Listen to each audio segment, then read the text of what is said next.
Hello. Hello. Welcome Welcome to back to Girls Gone Girls Gone Spooky. Spooky. I'm Amy. And I'm Olivia. We switched the Um, order. you did that. I blame you. Yeah, okay.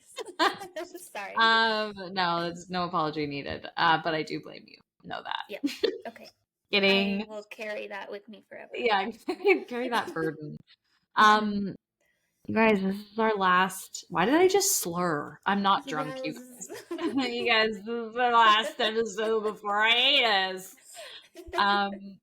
But it I is love the you last guys. episode. I love you guys. We're gonna miss you guys so much. But yeah, we're gonna be off for about a month for the end of year holidays. So this is technically our Chrismahanukwanzakah episode. I love that. Love it. Good combo. Chrismahanukwanzakah. I'm definitely gonna say that, like Scary Stories edition of Chrismahanukwanzakah, Okay, perfect. in the title. So Mhm. that's gonna be great. But it's a holiday episode, which means more scary stories. Woohoo. And we haven't had a long break from the last one, so my plan is to continue reading my series from the Search and Yes. Rescue Officer because they're creepy as hell. Yep. I love that. I love that too. You know, I read so many scary stories, and none of them, maybe it was because I read them all back to back, but none of them were like really scary. capturing me. So, Really? yeah, I was shocked. I'm Like, shocked. maybe I need to, I don't know, because I was looking at other people's posts about Yeah. what are your favorite all-time Yeah, the roll-ups. stories. And we've read a lot of them. Yeah. And also True. the other ones are like not very paranormally and more like scary, Real scary situations. So those aren't scary. quite what we yeah, maktak. So we have yeah, a fair little enough. series today that's average. Okay, I'll take an average series. Great intro. I feel like we may eventually have to graduate to like creepypasta. Yeah. And like other sources outside of no sleep. However, I also feel like part of the problem is that with sourcing these stories is like there are thousands of gems on there, but if you're filtering by top, you miss a ton. So it's like you'd have to like manually go through and find really good ones. Yes. Which is very time consuming, of course. Yes. Yep. But yeah, today I tried top of the last month, top of the last year. Oh, okay. You know, even still. Some Boolean terms. Yes. Not really. Exactly. But kind of. Just a good. Is that technically? Yeah, I guess so. Date range? I guess. Yeah. But it's just a good opportunity for you to say Boolean. Yeah, honestly, you get me, Amy. Yeah. You get me. You. Yeah. Thank you so much. Thank you. Okay, should we fucking do this? No, you are first. I'm first. Okay. You are first. Cool. We'll start mediocre and end with maybe also mediocre. Who knows? You be the judge. No, yours are gonna be great. I feel like yours are gonna like stealth creep the shit out of me. I mean, it's definitely creepy. So yeah, let's just do it. Okay, let's do it. You guys can judge if this is We're mediocre. Desensitized. Yeah, maybe that is part of it too. But I'm going to summarize the first part and read the second. Okay. Which is kind of odd order, but they're both very long. So this first part, this is by 1,000 Vultures, and it's called Footsteps. And so this is a story from when the author was about 6 years old, and they start out describing, when you lay on your ear and you can like hear your heartbeat. They start out with the writing is beautiful. And they are describing how they always thought that those were footsteps that sound in their ear. So they had their mom use a turkey baster on their ear because they thought that like those were footsteps inside their mom. Oh, okay. That's just kind of a beautiful detail. It doesn't have to do with the story. But oh wait, yes it does. Totally the title is footsteps. Yeah. Yep. Okay. So we'll get to that at the end. Okay. I'll just read part of this. So heard the footsteps in his ear, but suddenly he's awake. But he's not in his bed. He's in the middle of the woods. Oh no. Ooh, a theme. Yeah. Woodsy. Oh, yeah, it's a woodsy, which is kind of Christmassy holiday. Yeah, totally. Wintry. Yeah. So he's out in the woods, does not know how he got to be there. He tries to get out, and his only landmark, like when he's first getting oriented to where he is there's a floaty toy shaped like a shark in the middle of the forest where he is. And so he's trying to walk out, but he keeps walking, and this pool floaty keeps showing up. So it's like he thinks he's going in a straight line, but apparently not. Yeah. So finally he reaches this ditch where he and his friends like to play, and he knows, okay, finally I'm close to my house. So he starts running home. He sees that every light in the house is on, so his mom must be up, and he assumes that she's looking for him. So he says, my run became a jog. I saw her silhouette through the blinds, and although I was worried about how to explain things to her, like as in where he had been, that didn't matter to me at that point. I walked up the couple of steps to the porch and put my hand on the doorknob and turned. Right before I pushed it open, 2 arms wrapped around me and pulled me back. I screamed as loud as I could, "Mom, help me, please, Mom!" The feeling of being so close to being safe and then being physically pulled away from it filled me with a kind of dread that is, even after all these years, indescribable. The door I had been torn away from opened, and a flash of hope shot through my heart. But it wasn't my mom. It was a man, and he was enormous. I thrashed around and kicked at the shins of the person holding me while also trying to get away from the person who had just come out of my house. I was scared, but I was furious. Let me go. Where's my mom? What'd you do to her? As my throat stung from screaming and I was drawing in another breath, I became aware of a sound that had been present for longer than I had perceived it. Honey, please calm down. I've got you. It was my mom. The arms loosened and set me down, and as the man approaching me blocked out the porch light with his head, I noticed his clothes. He was a cop. I turned to face the voice behind me and saw that it really was my mom. Everything was okay. So they're like reunited. They're glad to be together again. But no explanation as to how he ended up in the woods. Yeah, still no. Okay. But the mom is saying, like, why did you run away? And don't do that again. And he was like, I didn't run away. Yeah. And she said, well, what about the note that you left on the pillow? No. And so there was a note saying basically like, I'm leaving. And the final line of this is that this isn't how you spell my name. I didn't write this letter. So like whoever signed this note was not the little boy, and he misspelled the name so it tried to make it look like he had run away, but those footsteps were actually footsteps this time. Oh, I see. Of somebody taking him away. Ooh, ew. Yep. So now let me get to part 2. It's called Balloons.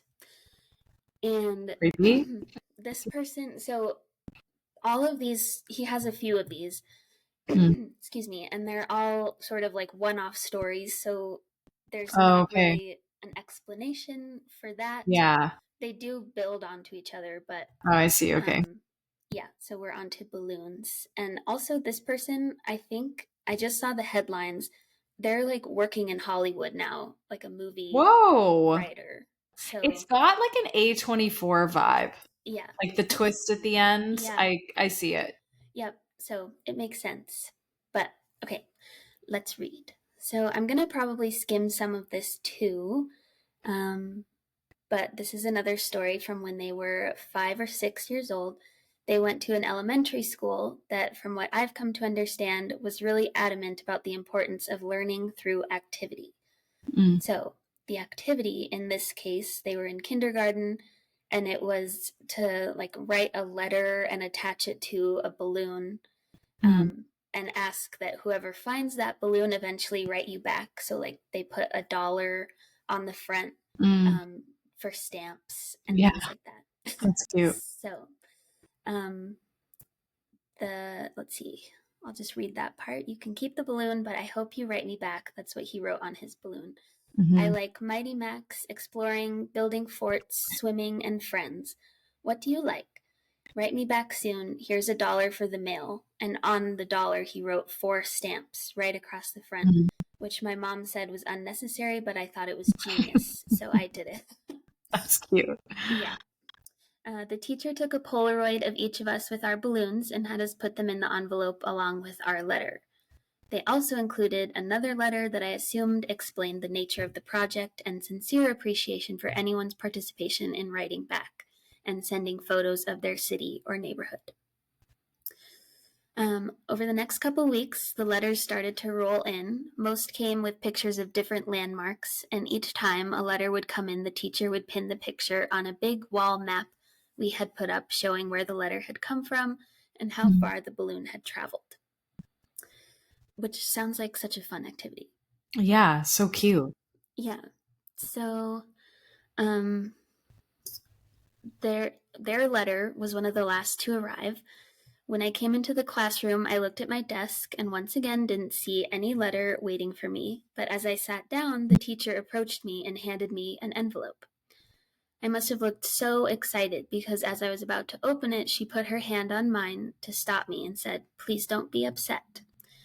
I didn't understand what she meant. Why would I be upset now that my letter had come? Initially, I was mystified that she would even know what was in the envelope, but now I realize that, of course, the teacher screened what was inside. So there was no letter.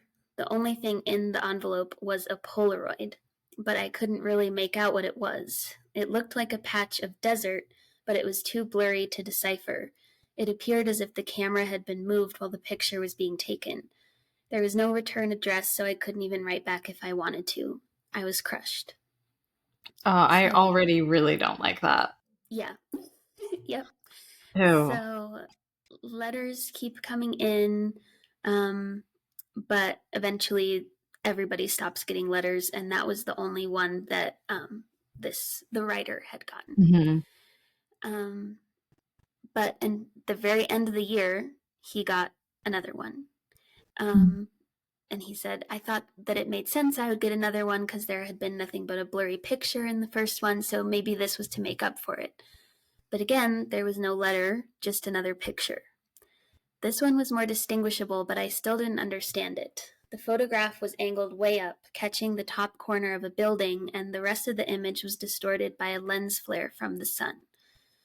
So he didn't get many things, and then suddenly he got 50 Polaroids. So by the very end of the year, he had gotten 50 of these Polaroids. They were all kind of like the other ones, couldn't really tell what was in the photo, but he saved them all anyway, put them with his baseball cards, he says. But then he talks about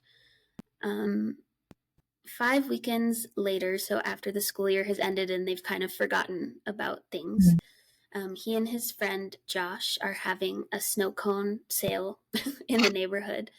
And they're counting out the money that they earned, and one of the dollars that he gets says 4 stamps. Ew. So he's like, wow, neat, because he's 6 years old. So Of course. like, this came back to me. But we'll see what happens next. So, oh my God, Amy, you said this wasn't scary. You lying bitch. I don't know. Maybe Okay. it's scarier now when I'm telling it to somebody Yeah, else okay. Then reading than when it I was just reading. Yeah. in your head. Okay, fine. Yeah. Well, I'm sweating, so. Okay. Well, here we go. So Josh and him are still playing together. They go into that ditch from the first story and have a dirt Oh, war, gosh. which is where they throw dirt at each other. Oh, great. Um, Parents love that. and they, let's see, my last guess was, okay, yeah, they hear a robotic sort of sound. And they're like, "Did you hear that?" And he said, "Yeah, you heard it too, right?" And it was like a mechanical robot like sound. Like a Polaroid?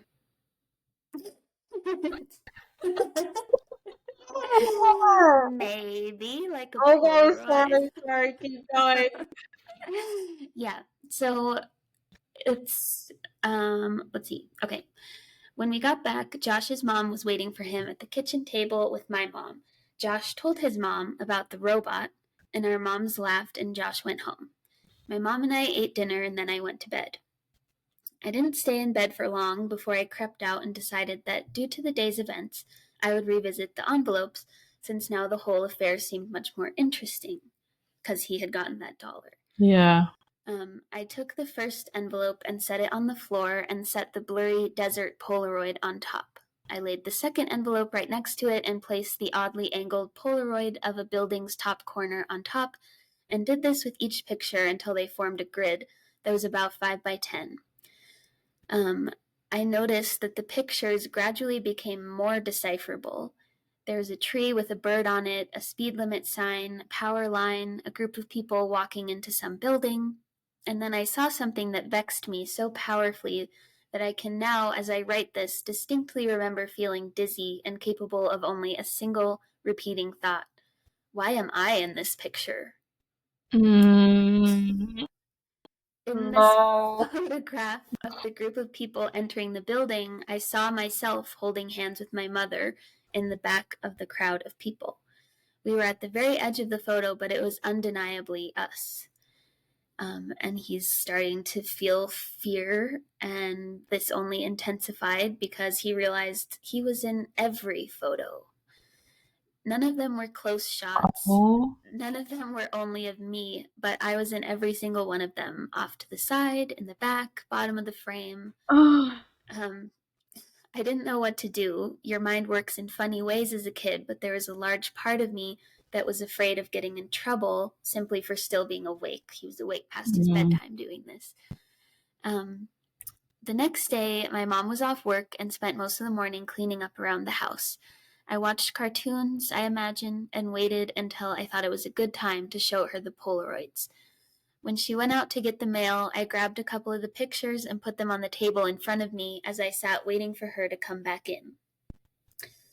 When she returned, she was already opening the mail and threw some junk into the trash can, and I said, "Mom, can you come here for a second? I have these pictures." She said, "Just give me a minute. I need to mark these on the calendar." After a minute or two, she came and stood behind me and asked me what I needed. I could hear her shuffling with the mail behind me, but I just looked at the Polaroids and told her about them. As I explained more and pointed to the pictures, her frequent "uh-huh" and "okay" decreased, and she was suddenly completely quiet and only making a little noise. The next noise I heard from her sounded as if she was trying to catch her breath in a room that had no air left in it. At last, her struggling gasps were conquered, and she simply dropped the remaining mail on the table and ran to the kitchen to get the phone. He apologizes to her. He thinks he's in trouble for some reason. And with the phone pressed to her ear, she was running back and forth, shouting into it. I nervously fiddled with the mail sitting next to the Polaroids. The top envelope on the stack of mail that she had just brought in, something falls out, and it was another Polaroid. And it was a picture of him and Josh in the ditch. So I'm covered in goosebumps. I hate it. He says, "Who are you calling?" And she said, "I'm talking with the police." And he says, "But why? I'm sorry, I didn't mean to." He still thinks it's his fault. And she says, "No, it's not your fault. I'm calling because there was no postage on this letter. Yeah. It was dropped into the mailbox." So, Also, how did the creeper know which of the kids sent the balloon? That's the scariest part to me. Yeah, because it would have had their school address. Right, not his name. Yeah, right. Or picture. No. Well, it did have Oh. his picture, actually. Oh, it Now did that have you his say that, picture. they included Oh, a okay. Polaroid of each child with their Oh, letter. okay. Because I was like, how would he know? Ew, that's worse. No. Just walking around like, is it, which one? Is it him or him? But Ew. I guess, let me check that. I think that this Polaroid story happened before the footsteps one, even though it was written afterwards. Oh, I see. Because he said 5 or 6 in one of them and 6 in the other. So it's like, okay. maybe this person was already in the Took picture. him. Yeah. And Yeah. was the one that took him. So. Ew, especially if he like ended up in the same area as like the ditch. Yeah, right. Ew, Amy! I'm gonna hit you. I'm gonna hit you. Oh, sorry. that's really scary. You said it wasn't scary. You lied. I mean, it's not like scary in a paranormal sense because I feel like this is just a stalker. Yeah, it's just eerie. Just a stalker. That's Yeah. not No. something to minimize. Just a stalker. It's just a stalker. But hey, yeah. And he it's has not more paranormal parts. scary, it's normal scary. Exactly. Okay, excellent. Bookmark those because that was really scary to me. Okay. Monster. Okay, well, I think I did desensitize myself because I read like 10 stories in a row and I was like, fair enough. Yeah, fair enough. But and I feel like I too, when I'm like sourcing for these, I'm like, I get into a rhythm with the paranormal stuff, and then I'm like, okay, now things that aren't paranormal aren't scary, or vice versa. Yeah. And then you're kind of, you kind of like go like scary blind. Yeah. I have scary blindness. Have you, really quick, ever read The Pancake Family? No, but I've seen it on the list. It's like on everybody's top, and I just can't bring myself to read it. Okay, I'll read it. I'll read it, and we can vet it for the next one. That's so funny. Okay, nobody go read it now. You have to wait. Don't spoil it. You have to wait. Yeah. Be patient. Be patient. Okay, we're sticking with the woodsy theme, although we didn't really stick with the woodsy theme, but we're coming back to the woodsy theme. Yeah. Okay. So I read most of part 2, I think, of this is I'm a search and rescue officer for the U.S. Forest Service and have some stories to tell. And this is part 2. This one is fucking terrifying. So I'm starting like halfway. So a lot of my less outdoorsy friends want to know if I've ever seen the Goat Man while I've been out on calls. And I think I previewed that there was the Goat Man reference in this one. Unfortunately, or I guess fortunately, I've never had anything quite like that happen. I guess the closest was the whole quote unquote black-eyed man thing, because there were a couple references to that in part 1, but I didn't see anything personally. However, there was one call where I had something kind of similar happen, but I'm not sure I'm willing to chalk it up to the Goat Man. We'd gotten a report that an older woman had fainted along one of the trails and needed assistance getting back down to the main area. We hike up to where she's at, to where she is, and her husband is just beside himself. He runs, well, I guess more jogs to us, and tells us that he was a little ways off the trail looking at something when his wife starts screaming behind him. He runs back to her, and she's passed out on the trail. We get her on a backboard, and as we're getting her down to the welcome center, she comes to and begins screaming again almost immediately. I calm her down and ask her what happened. I can't remember verbatim what she said, but essentially what happened was this. She'd been waiting for her husband when she started hearing this really strange sound. She said it sounded sort of like a cat, but it was off somehow, and she couldn't quite figure out why.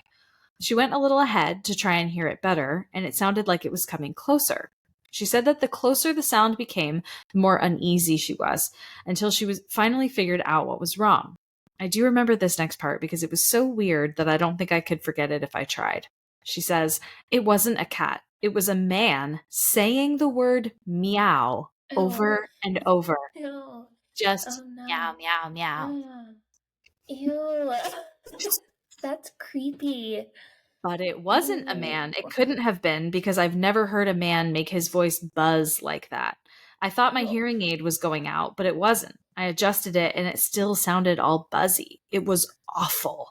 He was coming closer and I couldn't see him. And the closer he got, the more scared I became. And the last thing I remember was a shape coming out of the trees. I guess that's when I fainted. End quote. Now, obviously, I'm a little perplexed as to why a guy would be out in the fucking woods chanting meow meow at people. So once we get down the mountain, I tell my superior that I'm going to go search the area to see if I can find anything. He gives me the go ahead and I grab a radio and hike back to where she fainted. I don't see anyone, so I keep going about a mile more. And when I head back, I go off the trail to see if I can figure out where she saw him coming from. It's almost sunset at this point, and I don't have any desire to be out at night alone, so I sort of just write it off and make a mental note to check it out again tomorrow. But as I'm headed back, I start to hear something in the distance. I stop and I call out for anyone in the immediate area to identify themselves. The sound didn't come closer or get louder, but it sounded exactly like a man saying, meow, meow, in this really odd monotone. As comical as it makes it sound, I was almost like that guy on this is funny, almost like that guy on South Park with the electrolarynx Ned. I go off the trail in the direction I think it's coming from, but I never seem to get closer. It's almost like it's coming from all directions. Eventually, it just sort of fades out, and I ended up going back to the Welcome Center. I didn't get any further reports like that, and even though I went back to the area later, I never heard that exact same sound again. I suppose it could have been some stupid kid out there fucking with people, but even I have to admit it was weird. So, what's weird about this one is that, of course, it's the woods, like there are animals, but the fact that no one had heard it before and no one heard it again is like, how is that an animal? There's just no way that it would suddenly no longer make noise. Right. Anyway. Meow, meow. Yeah, also, an animal doesn't really make that sound. No. I mean, I'm just thinking like a bird of some kind might make that kind of buzzy, like row row kind of sound, or like an insect of some kind. They can be fucking loud. Like a cicada. But and like the buzziness, but I don't know. I don't like it. No. I don't like it at all. Meow, meow, meow. Meow, meow, meow. So he goes on to say, I wanted to get to the stories that my friend told me because he references those at the beginning of this part, and he does have some good ones, so I'll post those tomorrow evening. I also have a few more of my own I think you guys will like. I'm sorry to keep you all in suspense. Hopefully the stories here make up for it and help you get through the next 24 hours until I can post again. So we move on to part 3. So he says, well, once again, you guys have blown me away with your staggering amount of responses to my stories. There's no way I can respond to each of you individually, so I'm just going to address some common things again and then move on to the stories themselves. I'm going to write as many as I can think of in addition to my friend's stories, and we'll probably not update again until I get a chance to answer some questions that I myself have for my superiors. So like people started asking questions in the comments that he was like, that's actually a good question. Let me ask someone who's been doing this for longer. Common questions I found you all had and my answers. I'm not comfortable talking about exactly where I work. In all reality, some of the things I've mentioned here could probably get me into a lot of trouble or even fired. So it's best if I just don't divulge too much about myself. I will say that I'm in the United States and in an area that is comprised of a great deal of wilderness. We're talking hundreds of miles of thick forest with a mountain range and a few lakes. So where Appalachia, could that be? most likely. Where could that be? I'm thinking Appalachia. There's still a great amount of interest in the stairs, and luckily for you guys, my friend has a story that I think you'll all be very interested in. I'll go into that more at the end of this update. As for whether or not I have thought of asking my superiors about them, I have, but again, don't really want to risk my job. And remember when they first started, they were like, don't talk about the stairs, essentially. However, one of my former superiors no longer works as an SAR officer, and it's possible he may be willing to talk to me about it. I'll be speaking with him later in the week, and I will let you all know what comes of that. As far as advice on becoming an SAR officer goes, I think the best advice I can give is to contact your local Forest Service office and see if they offer training and if they offer any training courses or what the qualifications are. I've been doing this for years and started out as a volunteer helping on SAR operations. It's a great job despite the occasional tragic situation, and I wouldn't want to do anything else. Although it's funny that people read these stories. I was just going to say that. I was just thinking the same thing. Like, I'm sure it's a great job, but this is what's going to inspire you to do it. Whatever, to each their own. Someone's got real low cortisol to do this job. Yeah, yikes. Could never be me. No. I honestly don't know how I'd forgotten this story, but it is by far the scariest thing that's happened to me. I guess maybe I've tried so long to forget about it that it just didn't come to mind right away. As someone who spends literally all of their time in the woods, you don't ever want to let yourself get scared of being alone or out in the middle of nowhere because you're that all the time. And that's why when you have experiences like this, you tend to just forget about them and move on. This is, to date, the only thing that's ever made me seriously consider if this job is the right one for me. I don't really like talking about it much, but I'll do the best I can to remember it all. As I recall, this took place at the end of spring. It was a typical lost child call. A four-year-old girl had wandered away from her family's campsite and had been missing for about 2 hours. Her parents were completely despondent and told us what most parents do. My kid would never wander away. She's so good about staying close. She's never done anything like this before. We assure the parents that we'll do everything we can to find her, and we spread out in standard search formation. I was partnered with one of my good buddies, and we were sort of casually holding conversation while we hiked and searched. I know it sounds callous, but you do sort of become desensitized when you've done this long enough. It becomes the norm, and I think to a certain extent, you have to learn to desensitize yourself in order to work this job. Yeah, understandable after that last story. Jesus. Yeah. Absolutely. God. We search for a good 2 hours, going well beyond where we think she could be, and we come out of a small valley when something makes us both stop in unison. We freeze and look at each other, and there's almost a sensation like a plane depressurizing. My ears pop, and I have this odd sensation of having dropped about 10 feet. I start to ask my buddy if he felt that, but before I can, we hear the loudest sound I've ever heard in my life. It's almost like a freight train passing directly by us, but it's coming from every direction at once, including above and below. He screams something to me, but I can't hear him over this deafening roar. Understandably freaked out, we look all around us, trying to find the source of the sound, but neither of us can see anything. Of course, my first thought is a landslide, but we're not near any cliffs, and even if we were, it would have hit us by now. The sound goes on, and we're trying to yell to each other, but even standing close together, we can't hear anything but this sound. And then as suddenly as it starts, it stops, like someone threw a switch and just turned it off. We stand there for a second, perfectly still, and slowly the normal sounds of the woods come back. He asks me, what the fuck just happened? And I kind of shrug, and we stand there looking at each other for a while. I get on the radio and ask if anyone else just heard the end of the fucking world, but no one else heard it, even though we're all within shouting distance of each other. So it's like there's no way they were the only ones to hear that if it was something, really happening. Yeah. My buddy and I sort of just shrug it off and keep going, because what else are we going to do? About an hour later, we all check up on the radios and no one's found the little girl. Most of the time, we won't search when it gets dark, but because we don't have any kind of lead on her, a few of us decide to keep going, including me and my buddy. We keep close together and we're calling out for her every couple of minutes. At this point, I'm hoping beyond hope that we find her, because while I may not like kids, the idea of them being all alone in the dark is awful. The woods can be intimidating to kids in the daylight, and at night, well, it's a whole different beast. But we're still not seeing any signs of her or getting any responses, and around midnight, we decide to turn around and head back to the rendezvous point. We're about halfway back when my buddy stops and shines his light to the right of us into a really thick deadfall or group of dead trees. I ask him if he's heard a response, but he just tells me to be quiet a second and listen. I do, and in the distance, I can hear what sounds like a kid crying. We both call the girl's name and listen for any kind of response, but it's just this really faint crying.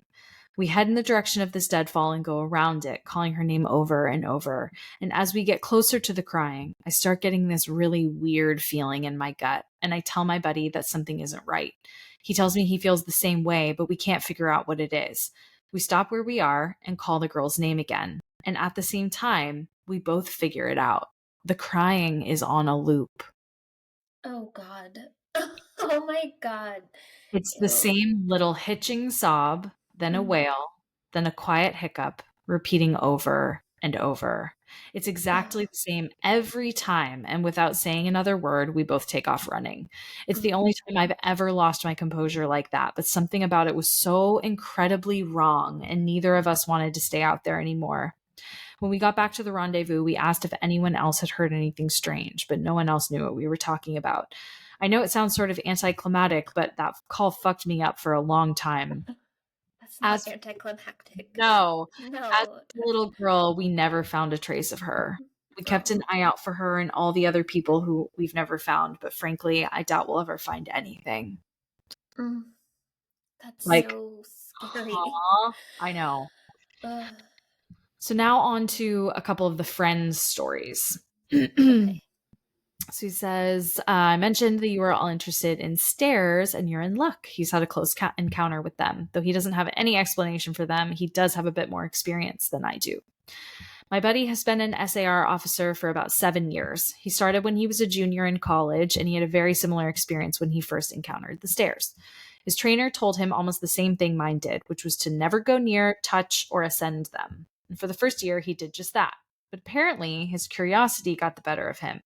And on one call, he broke away from the line and went to go check a set of them. He said they were about 10 miles from the path where a teenage girl had vanished, and the dogs were following a scent. Yeah. He was on his own, lagging behind the main group, when he saw a set of stairs off to his left. They looked like they were from a new house because the carpeting was pristine and white. Whoa. Which is so scary. Yeah. He said that as he got closer, he didn't feel any different or hear any weird noises. He was expecting something to happen, like bleeding from his ears or collapsing, but he got right up next to them and didn't feel anything at all. The only thing he said that was odd, I mean, other than the fact that they're there, yeah. He said that was odd was that there was absolutely no debris on the steps. No dirt, leaves, dust, nothing. And there didn't appear to be any signs of animal or insect activity in the immediate area, which he also found strange. It was less like things were avoiding them and more like they just happened to be in a relatively barren part of the forest. He touched the stairs and didn't feel anything except that sort of sticky feeling you get from new carpet. Making sure his radio was on, he slowly climbed the stairs. Oh, no. Yeah. He said it was terrifying because the way they'd been stigmatized, he wasn't really sure what was going to happen to him. He joked that half of him expected to be teleported to another dimension, and the other half was watching for a UFO to come swooping down. But he got to the top with little event, and he stood there looking around.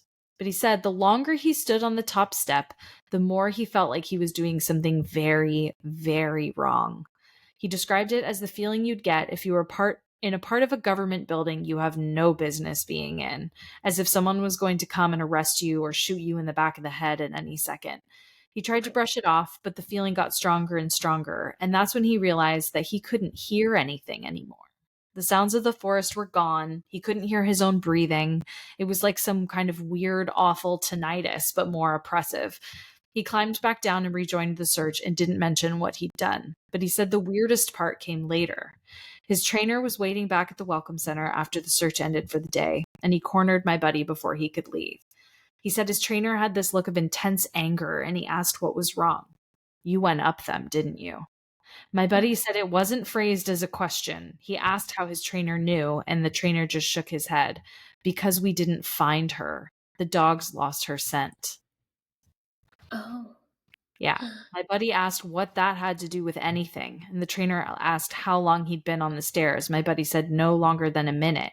The trainer gave him this really awful, almost dead-eyed look and told him that if he ever went up another set of stairs again, he'd be fired immediately. The trainer walked away, and I guess he's never answered any of the questions my buddy has asked him about it since. Well, So, Wait, like, so the dogs how? found her scent, and Yeah. something about him going up the stairs disrupted Mm, the environment, whatever. I guess? Yeah, Yeah. I don't know. Or if Mm, whatever took the girl, like, right. it gave them a tip that they were coming, or I don't Yeah. know. Oof. I hate it, That's so though. weird. Yeah. Yeah. I can't imagine seeing that in Yeah, a forest. I would Scary. switch it. Mm-hmm. Um, okay, so I think I have, let me see. This one's sort of similar to another one. So I have two more kind of quick ones. Perfect. So my buddy has been involved in a lot of missing persons cases where there's never been a trace found of the person missing. I mentioned Dave Politis, and my buddy said he can confirm that those stories are, for the most part, accurate. He said that most of the time, if the person isn't found right away, they're either never found or they're found weeks or months or years later in places they can't possibly have gotten to. So we've had a lot of those in the first part. One story he told me really stood out that involved a 5-year-old boy with a very severe mental disability. The little boy vanished from his picnic area in the late fall. In addition to the mental disability, he was also physically handicapped, and his parents explained over and over that he simply could not have vanished. It was literally impossible. Someone would have had to have taken him. My buddy said they searched for this kid for weeks, going miles out of the expected range, but it was like he'd never been there at all. The dogs couldn't pick up his scent anywhere, not even the picnic area where he'd apparently vanished from. Suspicion, of course, fell on the parents, but it was pretty clear that they were absolutely devastated and hadn't done anything sinister to their child. The search was concluded about a month later, and my buddy said everyone had pretty much forgotten it by late in the winter. He was out on a training op in the snow on one of the higher peaks when he came across something in the snow. He said he saw it from far away at first, but when he got closer, he realized it was a shirt, frozen and sticking partway out of the powder. He recognized it as belonging to the kid because it had a very distinctive pattern. About 20 yards away, he found the child's body laying partially buried in the snow. My buddy said that there was absolutely no way the kid had been dead for any more than a few days, even though he'd been missing for almost 3 months. The kid was curled around something, and when my buddy brushed off the snow to see what it was, he said he almost couldn't believe what he was seeing. It was a big chunk of ice that had been carved crudely to look sort of like a person. The kid was holding it so tight that it had frostbitten his chest and hands, which my buddy could tell even with the decay that had taken place. He radioed the rest of the crew and they took the body off the mountain. Now, he recapped all of this for me, and to put it simply, there was no way this kid could have both survived for almost 3 months on his own or have gotten to this peak at all. There was no physical way this child could have walked almost 50 miles and ended up on the top of a goddamn mountain. And to top it off, there was nothing in the kid's stomach or colon. Nothing, not even water. It was like my buddy said, the kid had been taken off the face of the earth, put in suspended animation, and dropped on this mountain months later, only to die of exposure. He's never really gotten over that one. How Yeah. could you? Ugh. Uh, yeah. I mean, like the devastation of the family, and also what the fuck happened? Right. What the Yeah. fuck happened? And if you were that family, what would you even think? Like, because they know there's no way he got up on the mountain by himself. Yeah, So, I know. aliens? Aliens. And there was the other one like that where the kid Yeah. disappeared, the boy disappeared, and then he was found like again somewhere there's no way he could have Yeah. been, and like was missing for months and it looked like was dead for a day. Yeah. It's like, Exactly. how's that possible? Yeah. Anyway. Ugh. Okay, then this is the last story. Tense. He says they were out doing recon for mountain lions because there had been several reports of sightings in the last few days. One of our jobs is to scout out the areas where these animals are seen to ensure that if they are in the area, we can warn people and or close off the trails. He was out on his own in a very heavily forested part of the park during dusk when he heard what sounded like a woman screaming in the distance. Now, as most of you know, when a mountain lion screams, it sounds almost exactly like a woman being brutally murdered. It's unsettling for sure, but far from abnormal. My buddy radioed back and let ops know that he'd heard one and that he was going to keep going to see if he could figure out where exactly its territory started. He heard the mountain lion scream a couple more times, always from the same spot, and determined the approximate area of the mountain lion's territory. He was about to head back when he heard another scream, this time within only a few yards of him. Of course, he freaks out and starts heading back at a much faster pace because the last thing he wants is to run into a fucking mountain lion and get mauled to death. As he got back on the path and started heading back, the screaming followed him, and he broke into a jog, which I don't think you're supposed to do. I don't think you're supposed to run. When he was about a mile from Ops, the screaming stopped, and he turned around to see if it was still following him. It was almost nighttime at this point, but he said in the distance, just before the path rounded a corner, he could see what looked like a male figure. He called out to them, warning them that the paths were closed and that he needed to come back to the welcome center. I hate this. The figure just stood there, and my buddy started to walk over. When he was about 10 yards away, the figure took, as he described, an impossibly long step toward him and let out the same scream my buddy had heard. That's a flesh pedestrian. Yes, it is. 1000%. Yeah. My buddy didn't even say anything. He just turned and sprinted back to Ops, never looking behind him. By the time he got back, screaming had moved back into the woods. He didn't mention it to anyone else, just said that there was a mountain lion in the area and that they would need to close those paths until the animal could be located and moved. Oh my God. Actually, so frightening. Yeah. That last one is a nightmare. Oh, an actual nightmare. Is so scary. I can't with that. So anyway, I'll be back with part 4 for our next one. And Jesus Christ. How many parts are there? 5? I think there are 8. There are a lot of them. Wow. I went through the original one. Actually, I think I put it in our notes how many are in the whole thing. Yeah, 1 of 8. Yeah, there are. Seriously, geez Louise. Well, he and his friends at least. So, true. Well, you guys, amazing. Christmas. Happy Christmas. What is it? Christmas. Hanukwanzakah. Yeah. Chrismahanukwanzakah. Whatever you do or don't celebrate, we hope you have a fabulous rest of your December and 2024. 2025 is going to be a good one. Yeah. I always like odd number years better. Yeah, agreed. I think. Yeah, 2020 wasn't great. No, it wasn't. We were born in an odd number year. That's true. That's so true. We met each other in an odd number year. True. Things happen. Yeah. Well, shit. Yeah, that's all we got for you guys. Happy New Year. We will be back on Friday, January 10th. And until then, you can follow us on social. You can go listen to our old episodes. If you're missing us, you can watch them on YouTube. Feel free to DM or email us if you have ideas for episode topics. We'd be more than happy to cover whatever your requests are. girlsgonespooky@gmail.com is our email. And you can follow us on social at girlsgonespooky. Christmas gift to us, Chrismahanukwanzakah gift to us, rate and review the pod. Yeah. Please. That would be a great gift. Yeah. Tell your friends about our spooky ass podcast. Yeah. Okay. Guys, until 2025, stay spooky. Stay spooky. Bye. Bye.